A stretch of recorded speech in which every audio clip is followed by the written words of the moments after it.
Everyone, welcome to my channel success tips. আমি কোহেলি আজকে তোমাদের শুরু করব ক্লাস 11 এর ইউনিট 3 নতুন সিলেবাস থেকে। ইউনিট 3 তে রয়েছে প্রোডিউসার বিহেভিয়ার। আমরা যেটাকে ইংলিশে বলা হবে, বাংলায় বলা হবে বিক্রেতার বা উৎপাদকের আচরণ। উৎপাদকের আচরণ, যেটা আমরা আগেরটা করেছিলাম ক্রেতার আচরণ, কনজিউমার বিহেভিয়ার বা ক্রেতার আচরণ। এবার আমরা করব উৎপাদকের আচরণ বা উৎপাদকের আচরণ। এবার উৎপাদকের আচরণটাকে আমরা ছোট করে লিখছি উৎপাদন তত্ত্ব। হেডিং দাও উৎপাদন তত্ত্ব। প্রথমেই আমাদেরকে জানতে হবে উৎপাদন কাকে বলে, যেটা তোমাদের ক্লাস 11 এ যারা পড়ছো তাদের ক্ষেত্রে ফার্স্ট চ্যাপ্টারে দেওয়া উচিত ছিল। উৎপাদন কাকে বলে ছোট ছোট ধারণাগুলো দেওয়া উচিত ছিল, কিন্তু দেয়নি। ইন্ট্রোডাকশনে কি কি দেবে সেটাও খুব একটা ভালো করে স্পষ্ট লেখা নেই। যদি বইগুলো আসার পরে যদি বুঝতে পারি সেখানে আছে, নিশ্চয়ই আমি বলে দেবো। তো উৎপাদন কাকে বলে আগে বোঝার জন্য এমনিতে দেখো, ধরো কোন একটা কাঠের গুঁড়ি রয়েছে। এই কাঠের গুঁড়িটা আমাদের কি কোনো প্রয়োজন আছে? না, প্রয়োজন নেই, আমাদের কোনো দরকার নেই। ঠিক আছে, এই কাঠের গুঁড়ি থেকে ধরো একটা টেবিল তৈরি করা হলো।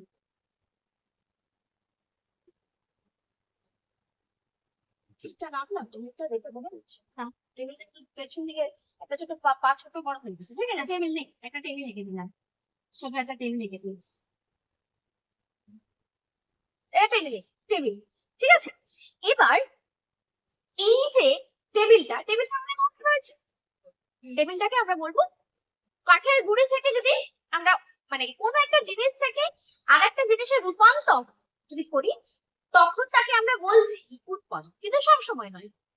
এই কাঠের গুঁড়িটাই তুমি অন্য কোনো কাজে লাগালাম, কিন্তু কোনো দরকার হলো না, সেটাকে উৎপাদন বলবো না। এমন একটা আমরা কি করব, এটাকে আমরা বাংলাতে যেটাকে আমরা বলবো রূপান্তর। রূপান্তরটা এমন হবে যেটাকে আমরা ব্যবহার করতে পারবো। ঠিক আছে, শুধু ব্যবহার করতে পারবো এরকম নয়, এই যে রূপান্তর করছে তাকে কি করতে হবে, বিক্রিও করতে হবে।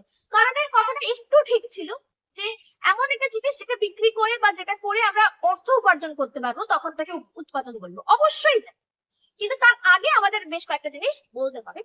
এইটাকে উৎপাদন কাকে বলে সেটাকে যদি আমরা বলি উপযোগিতার মাধ্যমে, না উপযোগিতার মাধ্যমে ঠিক নয়, এটাকে আমরা বলতে পারি বিনিময়ের মাধ্যমে উপযোগিতা সৃষ্টিকে বলা হয় উৎপাদন। লিখে রাখতে পারো, উৎপাদন হলো বিনিময়ের মাধ্যমে উপযোগিতা সৃষ্টি। Production is creation of utility through exchange. বিনিময়ের মাধ্যমে উপযোগিতা সৃষ্টিকে আমরা বলছি উৎপাদন। এইটা হচ্ছে নয়া ধ্রুপদী মত অনুযায়ী। আর ধ্রুপদী মত অনুযায়ী কোন বস্তুকে এক অবস্থা থেকে অন্য অবস্থায় রূপান্তরকে বলা হয় উৎপাদন। তো রূপান্তর আমাদের অনেক রকম ছিল, সেগুলো আপাতত সেই প্রসঙ্গে যাচ্ছি না, সিলেবাসে নেই। শুধুমাত্র উৎপাদন কাকে বলে এইটুকু জানলেই হবে। ঠিক আছে, উৎপাদন কাকে বলে ক্লিয়ার। এবার এখানে আমাদের ব্যাপারটা বুঝতে হবে, শুধুমাত্র যে দ্রব্য, একটা দ্রব্য থেকে আরেকটা দ্রব্যের রূপান্তর তা কিন্তু নয়। এই যে আমি তোমাদেরকে পড়াচ্ছি, এইটা উৎপাদন। কেন? তোমার নলেজ বাড়ছে, তোমার একটা অভাব পূরণ হচ্ছে। মানে আমরা উৎপাদন তাকেই বলবো যে বিনিময়ের মাধ্যমে এক ব্যক্তি যদি অপর ব্যক্তির কোনো অভাব পূরণ করে, তখন তাকে আমরা বলবো কি উৎপাদন। তো তোমাদের দরকার আছে পরীক্ষায় ভালো রেজাল্ট করা, ইকোনমিক্সটা বোঝা, আমি বোঝাচ্ছি, সেই কাজটা করছি, তোমার অভাব পূরণ করছি, এটাও একটা উৎপাদন। এবার ধরো আমি আমার মেয়েকে পড়াচ্ছি, যদি আমার মেয়ে এখন ছোট অনেক, এখন পড়াচ্ছি না, পরে পড়াচ্ছি, তো আমি ওর বাবাকে বলবো এই পয়সা দাও তোমার মেয়েকে পড়াই। সে বলবে হ্যাঁ তুমিও পয়সা দাও, আমি মেয়ের জন্য এই কিনে নিয়ে এসেছি। তো তুমি যদি লোক দিয়ে কিনে আনতে, তুমি যদি ডেলিভারি বয়কে দিয়ে বলতে, সে তো ডেলিভারি চার্জ নেই, তো তুমি আমাকে ডেলিভারি চার্জ দাও। তো আমি বারবার বলি সবসময়, এই যে ইকোনমিক্স দেখায় না, লেখে না যে গৃহিণীদের বাড়িতে গৃহিণীরা যে কাজ করে সেই কাজটার মূল্য দেওয়া হয় না, সেগুলোকে জাতীয় আয়তে ধরা হয় না, অনেক কিছুই থাকে। তো সবসময় এটা মাথায় না রাখাটাই ভালো। ঠিক আছে, যাই হোক, তো আমি এখানে কখনোই হাউস ওয়াইফদের ছোট করছি, কারণ তারা যথেষ্ট কাজ করে, সেই কাজে সত্যি মূল্য দেওয়া যায় না। যেটা বলছিলাম, আমি যদি আমার মেয়েকে পড়াই তো আমি তো কোনো টাকাটা পয়সা দেবো না, কিন্তু আমি আমি অবশ্যই আমার মেয়েকে আরো অনেক বেশি মন দিয়ে পড়াবো, অনেক ঢেলে দেওয়ার চেষ্টা করবো, জানি না কতটা নিতে পারবে, সেটা তার ব্যাপার। যেটা বলছি, তো যদি টাকা না নিই তাহলে সেটাকে উৎপাদন বলা যাবে না। ক্লিয়ার? যদি টাকা না নিই সেটাকে আমরা উৎপাদন বলবো না।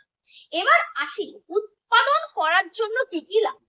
উৎপাদন করার জন্য কি কি লাগে আমি আগে আলোচনা করেছি, তোমাদের সিলেবাসে আছে কিনা জানি না, থাকাটা উচিত, থাকবেই আশা করছি, কিন্তু কোন জায়গাতে কিভাবে দেবে আমি জানি না, আশা করছি এই জায়গাটা দিয়ে দেবে।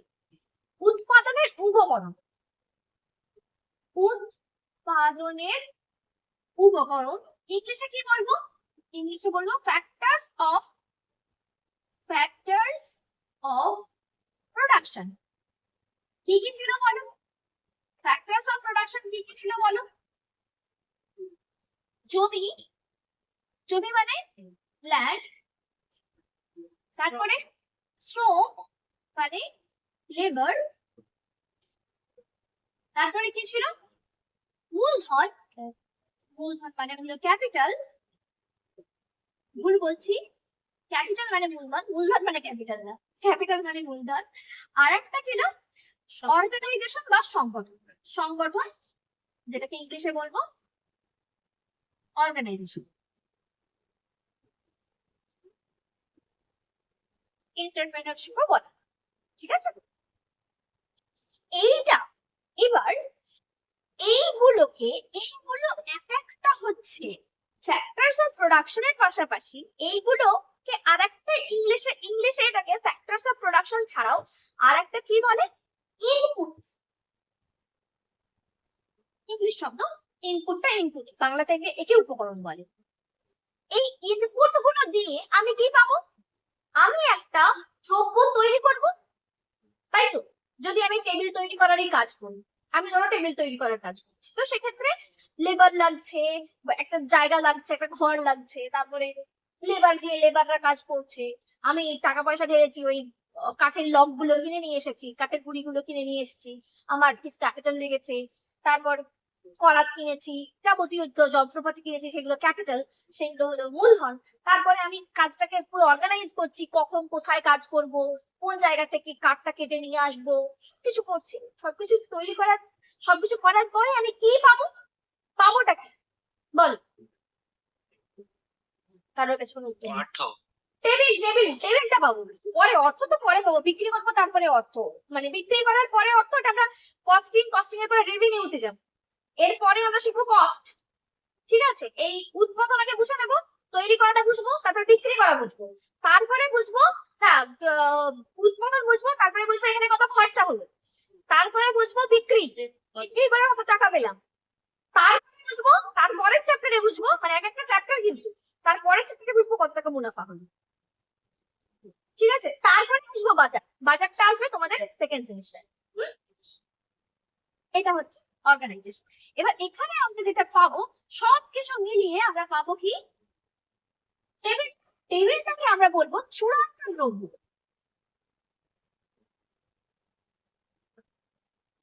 টেবিলটাকে আমরা বলবো চূড়ান্ত দ্রব্য, বা ইংলিশে যেটাকে বলবো আউটপুট, ইংলিশে যেটাকে আমরা বলবো আউটপুট। ক্লিয়ার? বল। আচ্ছা, জয়দেব সরকারে আলাদা করে মূলধনটাকে আরেকটা কথা বলেছে। মূলধন হলো মোট উৎপাদনের যে অংশ ভোগ্যদ্রব্য হিসেবে ব্যবহৃত না হয়ে পুনরায় উৎপাদনের কাজে ব্যবহৃত হচ্ছে তাকে বলে মূলধন। এইটা না বলেও আমরা অন্যরকম ভাবে বলতে পারি, যেমন একটা মেশিনকে আমরা বলবো মূলধন, মেশিনটা কেউ একজন তৈরি করেছে। বা ধরো এই পেনটা আমার কাছে মূলধন, তাই তো? এই পেনটা কেউ একজন তৈরি করেছে। ফোনটা আমার কাছে মূলধন, ফোনটা কেউ একজন তৈরি করেছে, মানে উৎপাদন, তারপরে সেটাও আমার কোনো উৎপাদনের কাজে লাগছে। কোন একটা জিনিস আগে উৎপাদন হয়েছে, সেটা আবার উৎপাদনের কাজে লাগছে।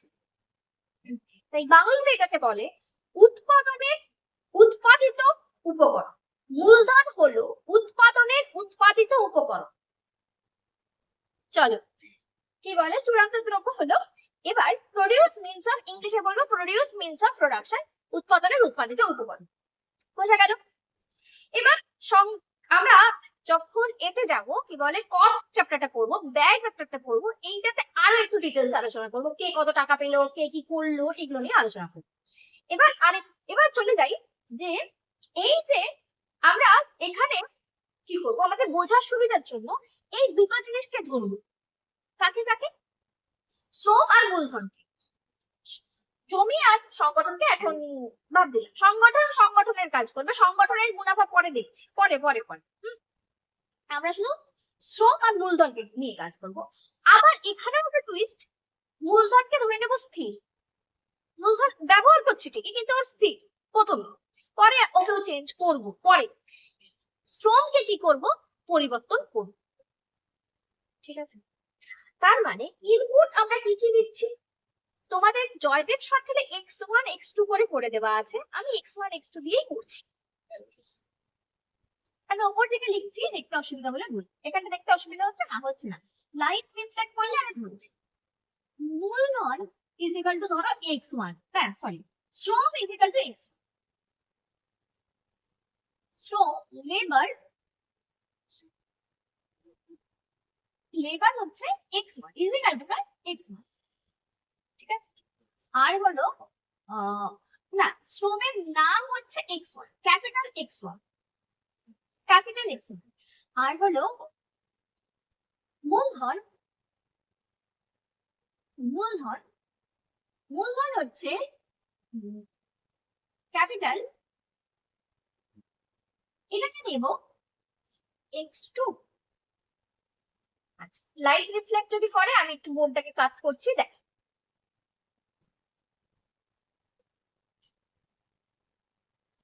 আমি কি দিলাম, এই হচ্ছে শ্রমের নাম হচ্ছে x1 আর মূলধনের নাম হচ্ছে x1। ঠিক আছে, এবার শ্রমের পরিমাণ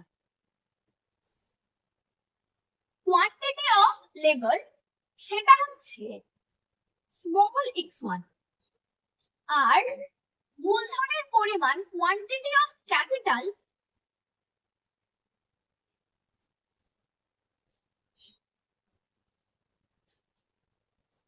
এটা হলো x2, এটা হলো x2। দেখো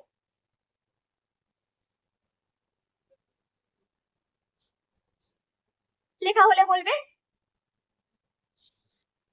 উৎপাদিত দ্রব্য বা চূড়ান্ত দ্রব্য, উৎপাদিত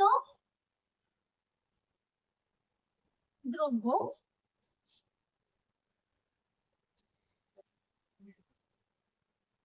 প্রডিউসড গুড, সেটার নাম হচ্ছে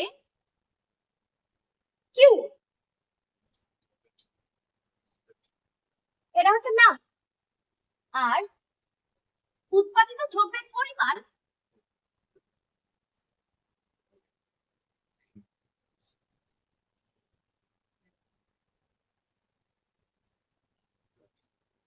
কোয়ান্টিটি অফ প্রডিউস গুড, সেটাকে আমরা বলবো স্মল কিউ। ঠিক আছে, ঠিক আছে, দেখো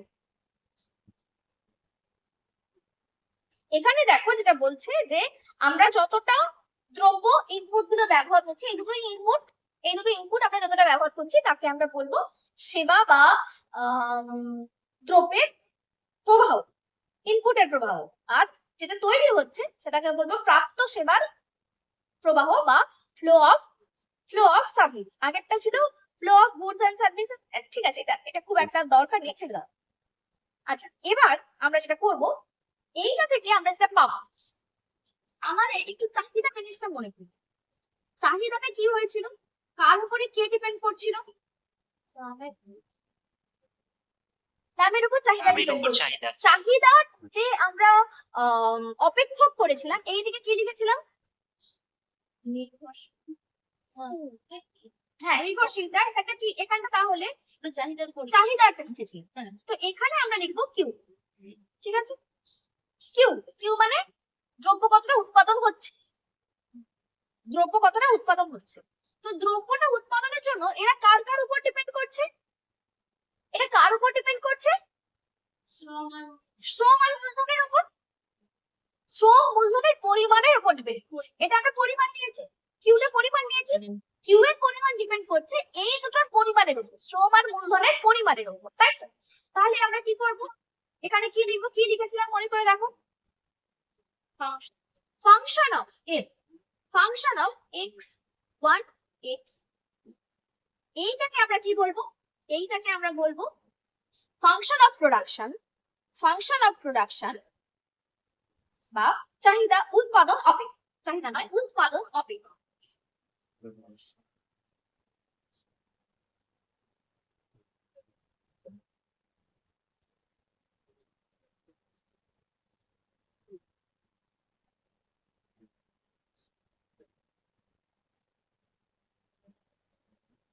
ফাংশন অফ প্রোডাকশন বা production function, function of production বা প্রোডাকশন ফাংশন, বোঝা গেল? একটু আগে আমি বললাম যে যখন আমরা প্রথমে ধরছি, প্রথমে আমরা কাকে ধরবো, মূলধনটাকে কি ধরবো, স্থির, আর এইটা পরিবর্তনশীল, ঠিক আছে? পরে আমরা দুটোই পরিবর্তনশীল ধরবো। আচ্ছা, সেটা নিয়ে আমরা নেক্সট দিন আলোচনা করব, সেটা হচ্ছে স্বল্পকাল দীর্ঘকাল নিয়ে আমরা নেক্সট দিন আলোচনা করব। এইটাকে আমরা বলছি কি, চাহিদা, এই উৎপাদন অপেক্ষা, বোঝা গেল? উৎপাদন নিয়ে আমি ছোট্ট একটা ভিডিও করলাম, উৎপাদন, উৎপাদন কাকে বলে, উৎপাদনে কি কি দরকার হয়, উৎপাদনের উপকরণগুলো কি কি, এবং উৎপাদন অপেক্ষা। আশা করছি বুঝতে পেরেছো। বুঝতে অসুবিধা হলে অবশ্যই আমাকে বলবে। আর আমার পড়ানো ভালো লাগলে যদি আমার কাছে অনলাইন বা অফলাইন ক্লাস করতে চাও, অবশ্যই কন্টাক্ট করতে পারো। কন্টাক্ট ডিটেলস আমি ডেসক্রিপশন বক্সে দিয়ে রাখবো। এই ভিডিও দেখার জন্য তোমাদেরকে অনেক থ্যাংক ইউ।